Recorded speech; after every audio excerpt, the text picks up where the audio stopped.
நமஸ்காரம். நமஸ்காரம். நமஸ்காரம்ண்ணா. என்ன எப்படி சொல்றதுன்னு தெரியல, சொல்லாமையும் இருக்க முடியல. சுத்தி வளைக்காம விஷயத்தை சொல்லுங்க. கஷ்டமா இருக்கு, இருந்தாலும் சொல்றேன்.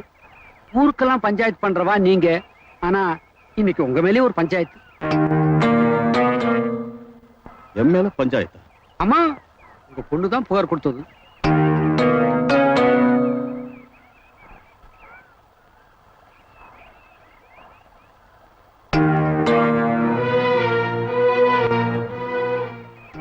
நான் பஞ்சாயத்து பண்றச்ச மத்தவா எனக்கு எப்படி கட்டுப்பட்டு நடந்துக்கிட்டாலோ அப்படியே நானும் கட்டுப்பட்டு நடக்கிறது தான் முறை. என் பேர்ல வந்த புகார் என்னன்னு சொல்லுங்க, நான் என் சமாதானத்தை சொல்றேன். சமாதானம் சொல்ற அளவுக்கு மேட்டர் ஒண்ணு பெருசு இல்ல. வானுகையில் ஒரு பத்திரம் இருக்கே, அதுல தோப்பனாருங்கிற முறையில உங்ககிட்ட ஒரு சின்ன கையெழுத்து கேட்கிறா. நான் இவளை 10 பண்ணினதை ஊரே பார்த்தது, அப்புறம் என்ன பத்திரம் புண்ணாக்குன்னுட்டு? இதோ பாருங்க, வானு ஒண்ணு உங்க சொத்துல பங்கு வேணும்னு கையெழுத்து கேட்டு வரல. அவ சொந்த பிரச்சனையில இனிமே நீங்க தலையிடக்கூடாது, அதுக்காகத்தான் ஒரு கையெழுத்து கேட்டு வந்திருக்கான். 10 பண்ணது நிஜம்னா பத்திரத்துல கையெழுத்து போடுறதுதான் பெரிய மனுஷத்தனம். சரி, பத்திரத்துல என்ன வாசகம் இருக்குன்னு முதல்ல அவளை படிக்க சொல்லுங்க. திரு சீனிவாச சாஸ்திரி அவர்களின் ஒரே மகளான பானுமதி என்கிற நான் எனது உடல்நிலை காரணமாக என் கணவர் கோபாலனுக்கு இன்னொரு திருமணம் செய்து வைக்க நினைக்கிறேன். குடும்ப வம்சாவழிக்காக நான் சுய நினைவுடனும் முழு மனதுடனும் தான் இந்த முடிவை எடுத்துள்ளேன். இதற்கு என் தகப்பனாரான சீனிவாச சாஸ்திரி அவர்களும் முழு சம்மதத்தை தருகிறார். இப்படிக்கு அனுமதி. மொத்தத்தில் இந்த பத்திரத்தினால உங்களுக்கு எந்த கஷ்டம் கிடையாது. கண்ணை மூடிட்டு கையெழுத்து போடலாம். போடுங்க. மாட்டேன், நான் இதுல கையெழுத்து போட மாட்டேன். ஏன் போட மாட்டேன், அவ்வளவுதான். பதட்டப்படுறதுனால பிரயோஜனம் இல்ல. என்ன காரணம் சொல்லுங்க.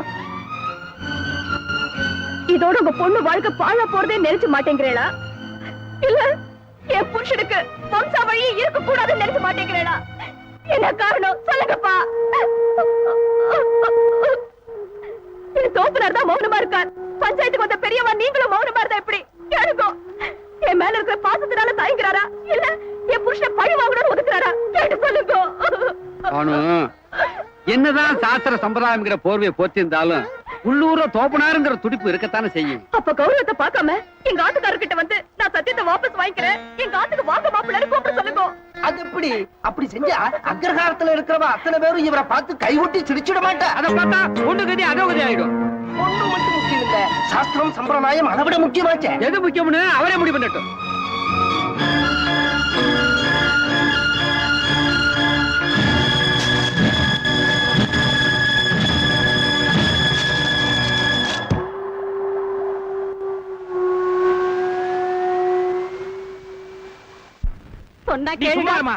யாரை கேட்டு இந்த ஏற்பாடு பண்ண? நீ என்னடா தெருவுல நின்னுக்கிட்டு 4 பேர் பார்த்து சிரிப்பாங்கடா. இதா சிரிச்சா சிரிக்கட்டு. இப்ப மட்டும் சிரிக்காமலா இருக்காங்க?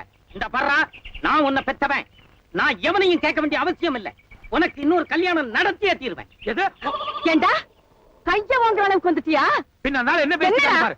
அந்த ஆளு இந்த ஆளுங்க மரியாதை இல்லாம தோளுக்கு மேல வளர்ந்துட்டோம்னு திமிரா? அந்த மனுஷன் கேட்கறது என்னடா தப்பு? ஒரு குடும்பம் வாழையடி வாழையா தலைக்க முடியும் எந்த அப்பன் தான் ஆசைப்பட மாட்டான். சரி, இப்ப அவளுக்கு என்ன குறை வந்துருச்சு? என்ன குறை இல்ல, கல்யாணம் இன்னும் கண்ணி கழியாம இருக்கா. அது ஒண்ணு பத்தாதே. அது ஏன் தப்புமா? யார் தப்போ எனக்கு அதை பத்தி இல்ல. இந்தாடா, இத்தனை நாளா இவர் சொல்லிக்கிட்டு இருந்தாரு. இப்ப நான் சொல்றேன், இந்த பொண்ணு வேணா நம்ம வீட்டோட இருக்கட்டும். நீ இன்னொரு கல்யாணத்துக்கு சம்மதிச்சுட்டு ஆகணும். இல்ல எங்க 2 பேருமே உயிரோட பார்க்க முடியாது. இப்ப என்ன, உங்க 2 பேத்துக்கும் வம்சாவிருத்தி வேணும் அதானே? ஆமா, ஏற்பாடு பண்றேன். பாடி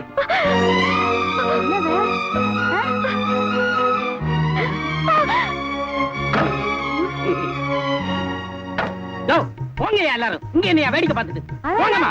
போவீங்களா? இப்பவே துணிமணி எல்லாம் எடுத்துட்டு நீ ஊருக்கு கிளம்பு. நான் மட்டுமா? நீயும் உன் சம்சாரம் எல்லாம் தான். கண்ணு, சும்மா எதுக்குடா விதண்டா வாதம் பண்ற?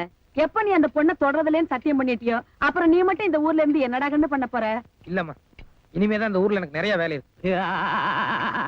30 வருஷத்துக்கு முன்னாலேயே உங்க அம்மா சொன்னா, இன்னைக்கு நாள் நல்லா இல்ல, பிறக்கிற புள்ள புத்தி சுவாதீனம் இல்லாம போயிடும், வேண்டாம்னா. நான் தான் கேட்கல. இப்ப பாரு, அதே மாதிரி மாட்டிடுச்சு. தொடர்றது இல்லைன்னு சத்தியம் பண்ணிட்டானா, இனிமேதான் இந்த ஊர்ல நிறைய வேலை இருக்குதா. இத பாரு கண்ணு, காலையில கூட நானும் உங்க ஐயனு போய் பேசி பார்த்தோம். அந்த ஆளு சரியான முரட்டையரா இருப்பாரு போல இருக்கு.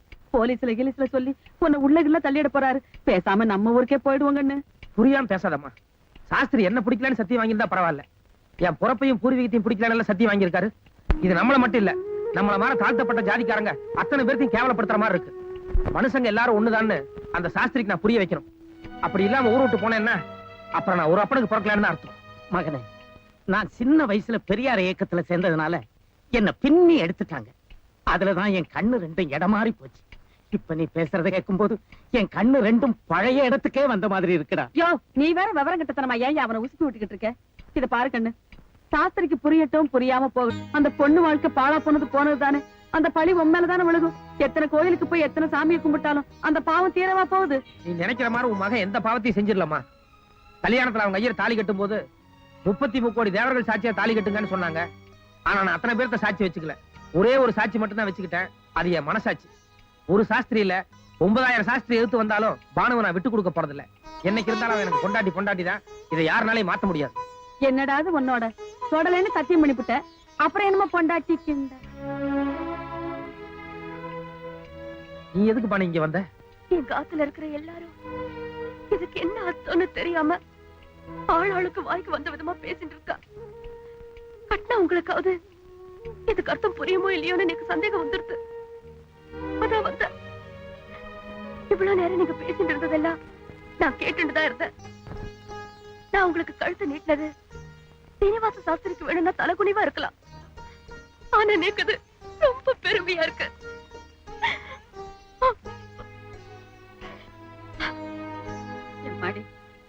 முதல்ல வீட்டுக்கு வந்துட்டு வாசல்ல நின்னு அழுதுகிட்டு இருக்கேம்மா. உள்ள வாடி கண்ணு. வேண்டாம். இது பாருமா, பானு பத்தி எனக்கு நல்லா தெரியும். நான் என்ன சொல்றேனோ அதான் அவளுக்கு வேத வாக்கு. நிச்சயமா என் வார்த்தையை மீறி அவ இந்த வாசப்படிக்குள்ள நுழைய மாட்டான்.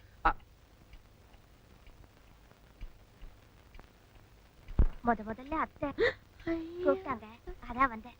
அத்தையா? ஆமா மாமா. ஆமா. கலியுகம் பிறக்க போகுது. அதுல மனுஷங்கள் எல்லாம் பறவ மாதிரி பறப்பாங்கன்னு சொன்னாங்க. என் பொண்டாட்டி வேற பறக்குறா. இது எங்க போய் முடிய போகுதோ?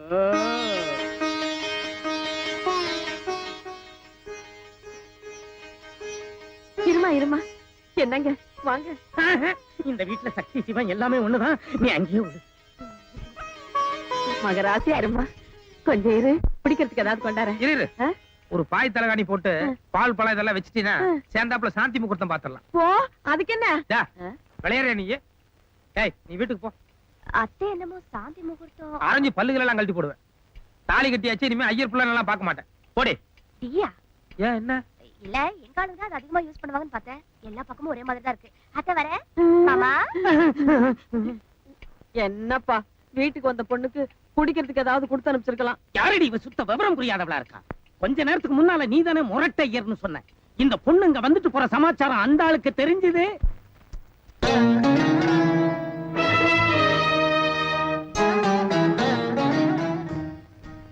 வாசப்படியை விட்டு கீழே இறங்கு. அப்பா, இறங்கி தெருவுல நில்லடி. அம்புஜா, இங்கதானே இருக்கேன். ஒரு குடத்துல ஜலம் கொண்டு வா. எதுக்குண்ணா? நம்ம பொண்ணு செத்து போயிட்டா 10 பண்ணுவோம்ல, அதுக்குதான்.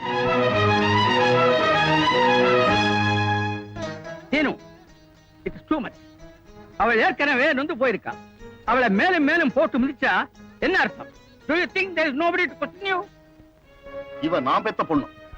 இவளை எப்படி வேணாலும் தண்டிக்கிறதுக்கு எனக்கு உரிமை உண்டு. என் ஆத்து பிரச்சனையில யாரும் தலையிடாதீங்க. ஓஹோ, நீங்க உங்க தோப்பனார் கிட்ட சொல்ற அதே பதில நான் திருப்பி சொல்றேன்.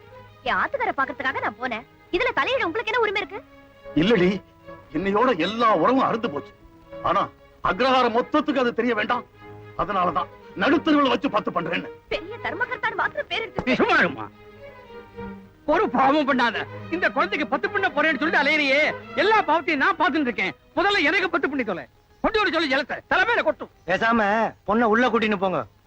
ஏண்டா சீனி, தாலி கட்டின கையோட ஆம்படையாம் பொண்டாட்டியே தனித்தனியா பிரிச்சு வச்சேன். அதே மகா பாவம். இப்ப 10ஆவதுக்கு 10 வேற பண்றேங்கிறிய. இவ பொண்ணா பிறந்ததுனால இப்ப தலை குனிஞ்சு நிக்கிறா. இவளே பிள்ளையா பிறந்திருந்தான்னா உங்களுக்கு என்ன 10 பண்ணிருப்பா? இத பாருங்க, என் புருஷன் சதுர்வேதி 4 வேதமும் படிச்சிருக்க. எல்லா சாஸ்திர சம்பிரதாயங்களும் அவருக்கே தெரியும். நீங்க யாரும் அட்வைஸ் பண்ண வேண்டியது. ஒண்ணும் யோசிக்காதீங்க. எப்ப உங்க வார்த்தையை மீறி அவ ஆத்த விட்டு வெளியே போனாலோ இனிமே அவ உள்ள வரக்கூடாது. இந்தாங்க ஜலத்தை கொட்டுங்க.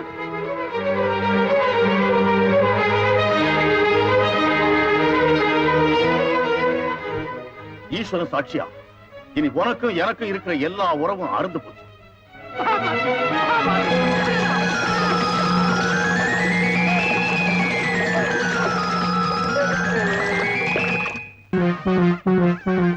சார், வந்தா கோபால்.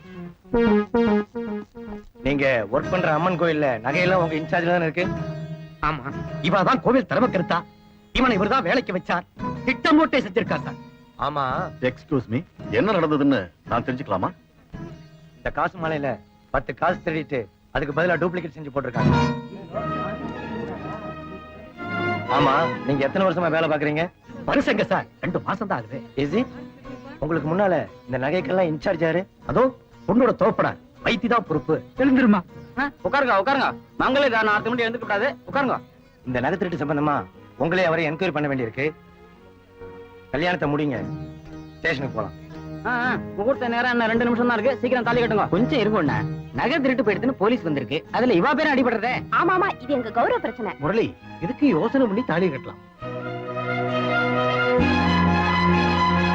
இன்ஸ்பெக்டர், இந்த நகை திருட்டுக்கும் அவருக்கும் எந்த சம்பந்தமும் இல்ல.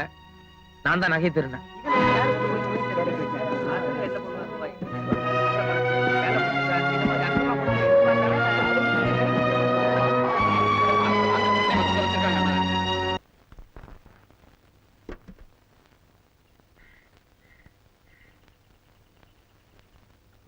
இந்தாங்கோ.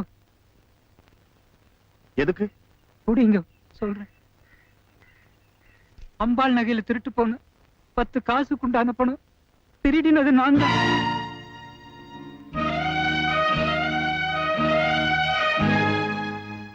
பணத்தை உங்களண்ட ஒப்படைச்சிட்டு போலீஸ் ஸ்டேஷன் போலான்னு தான் புறப்பட்டேன். நான் திரும்பி வர வரைக்கும் என் ஆத்துக்காரிக்கு உங்க வீட்டுல ஏதாவது வேலை கொடுத்து காப்பாத்துங்க. சரி சரி, இது நம்ம காதோட காதா இருக்கட்டும். எங்ககிட்ட சொன்ன மாதிரி மத்தவகிட்ட என்ன பேச்சு பேசுற? ஏன் வை, எதுக்கு கோபால் தான் திருநதா போலீஸ் அண்ட சொன்னான்? ஒரு பிராமணனோட மானத்தை காப்பாத்துறதுக்காக, ஒரு பிராமண பொண்ணோட கல்யாணம் நின்னுடக் கூடாதுங்கிற காரணத்துக்காகவும் தான் அந்த அம்பி வழியை தன் தலையில தூக்கி போட்டுட்டான். நான் உங்களுக்கு தூரத்து சொந்தம். அதை வச்சு நீங்க நேக்கு எவ்வளவு உதவி செஞ்சேன். ஆனா அவனுக்கு நேக்கு என்னன்னா சம்பந்தம்? விளங்க மாற்ற நேரத்துல கூட அவன் என்ன காட்டி கொடுக்கல. நான் பூஜை பண்ற அம்பாலும் அவனும் நேக்கு ஒண்ணுன்னா தயவு செஞ்சு யாரும் அவனை தப்பா பேசாத. போதும் போதும், மத்தவ பிறகு பீத்து நிக்காதே. நீ எல்லாம் ஒரு பிராமணனா போய் அல்பா. இல்ல, நான் பிராமணன் இல்ல. இனிமே நேக்கு இந்த யோகிதை இல்ல. எப்ப குருக்களா இருந்து இந்த மகாபாவத்தை செஞ்சனும் நான் சண்டாளன் தான். நான் மகா பாவிதான். இனிமே எனக்கு இந்த பூணூல் வேண்டாம். நான் பிராமணன் இல்ல, நான் மகா பாவிதான். நான் பாவிதான்.